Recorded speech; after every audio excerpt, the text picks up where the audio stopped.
um cliente que ele mantinha um padrão acima da média, porque emocionalmente o elogio dos parentes era importante.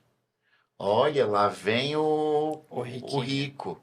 Ó, o único que deu certo na família. Ó, olha lá o que prosperou.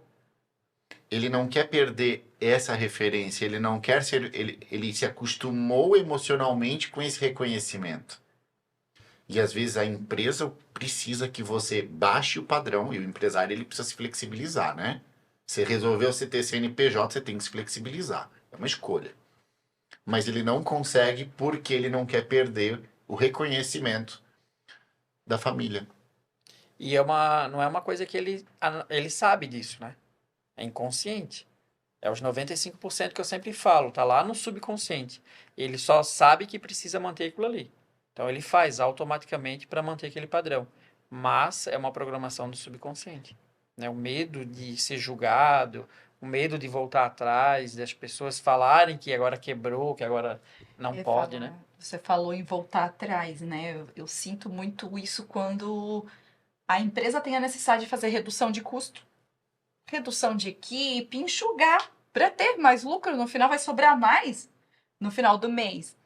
Mas o empresário ele reluta, não faz, arruma mil desculpas, aí vem um monte de história.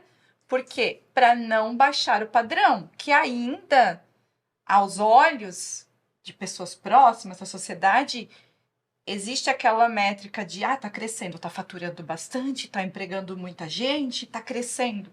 E não necessariamente está crescendo, prosperando. Está aumentando a empresa, mas não está sobrando. E quer ver um ponto, Fran? E eu vejo muito isso, principalmente aqui na nossa cidade, né? A gente mora na cidade que tem né, a segunda maior valorização do Brasil, né? Itapema. Então a gente vê a construção civil aqui num fluxo que acho que não é real para outros lugares do país, né? E aí eu tenho um ponto que é o seguinte, né? A pessoa, o reflexo dela sempre é no carro. Ela ganhou dinheiro, ela muda o carro. Mas quando ela precisa arrumar um dinheiro rápido, é o carro que ela tem que mexer. E é o carro que faz ela estar naquele ponto onde as pessoas veem ela, né? Então, é muito rápido ganhar dinheiro, trocar de carro. Mas quando precisa fazer dinheiro, que é baixar um pouco o padrão, normalmente é no carro. E aí ele deixa de ter um carro de meio milhão, de 1 milhão, ele passa a ter que andar com um carro de 100 mil. Isso para ele é, de alguma forma, doído, né? Mexe na parte do ego, do que ele quer se apresentar para o outro. Então, e aí provavelmente a Fran diz, né? Venda o carro. Ou não, Fran? E ele não vai enxugar. Aí, E aí mesmo, e mesmo que ele queira ouvir a assessoria financeira dele, mesmo que ele faça redução, daqui a um mês ele vai fazer outra conta. Entende? Você pode até enxugar, daqui a um mês ele vai botar outra conta no lugar, não vai? é isso que acontece. Ele vai dar jeito de arrumar um, um destino para aquele dinheiro. Normalmente no carro. Ou é no carro, ou é comprar alguma outra coisa, o dinheiro não pode sobrar. E eu vejo, é muito comum. Vira mês, 1, 2, 3, 4, você vê assim, a pessoa mantém aquele caixa igual, mantém aquela margem igual. Claro que existem casos bons, né? Eu tô trazendo aqui os casos ruins, os erros, né? O que eu vejo para realmente evitar, né? Para que você no seu negócio olhe assim, opa, se fazer uma autoanálise, o que os meus comportamentos, as minhas decisões estão interferindo no meu financeiro, na prosperidade do meu negócio. Posso trazer um ponto da mentalidade, né? Que é o que a gente está conversando aqui hoje. E eu vejo isso muito, muito forte. Das pessoas que dizem assim, ó, dando para pagar as contas tá bom. Isso é uma mentalidade de que se ele não tiver dívida, ok. E aí ele passa anos numa empresa que só paga conta. Isso é mentalidade, isso é bloqueio, é não merecimento. Então eu tenho uma empresa que dando para pagar as contas, funcionário, e eu pagando a minha despesa, fazendo uma viagem por ano, ok, não está correto isso. E aí a gente trabalha na parte do merecimento, ele se sentir merecedor de ter realmente um carro legal, quitado, ele poder fazer a viagem que ele quer, ele poder ter o tempo que ele quer disponível com a família. Mas eu vejo muito isso, das pessoas se limitar, né? Ok, não tendo dívida, eu tô seguindo o fluxo, já tô no lucro. E aí a gente vê que é uma mentalidade errada do empresário ou da pessoa também, né? Isso a gente pode levar para a vida pessoal. É. Eu vou pegar um gancho ali no que a Fran falou antes. Você, empresário, não é dono de uma startup, tá? Muito provavelmente. 99% das empresas não são startup. E o que eu quero dizer com isso? Numa startup, a gente tolera mais fácil, pelo movimento de ascensão da empresa, ela fechar no negativo. Você não é uma empresa que pode fechar no negativo. Sobre o argumento de estou crescendo. Você tem que fechar no azul, Agora eu vou fazer um adendo. por favor. A questão do crescimento pode ser. Empresas novas é muito comum fechar no negativo, até atingir o ponto de equilíbrio delas.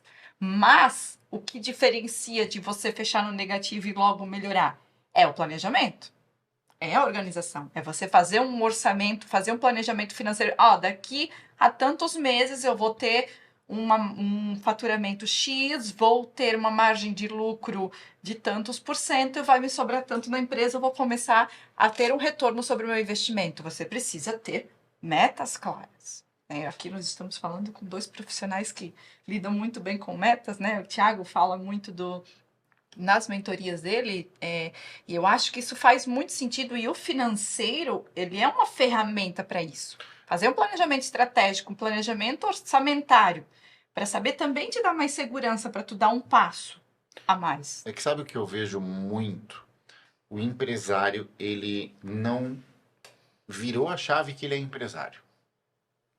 Normalmente esse empresário começou ele tocando negócio, ele era autônomo, ele era o operacional no começo.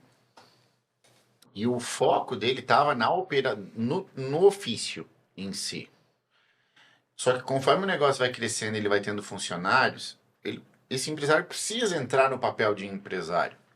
Só que o conhecimento que exige para você ser um empresário é completamente diferente do que o conhecimento da sua operação, do seu ofício. Não à toa, a gente vê as maiores empresas do mundo e do Brasil trocando CEO entre elas.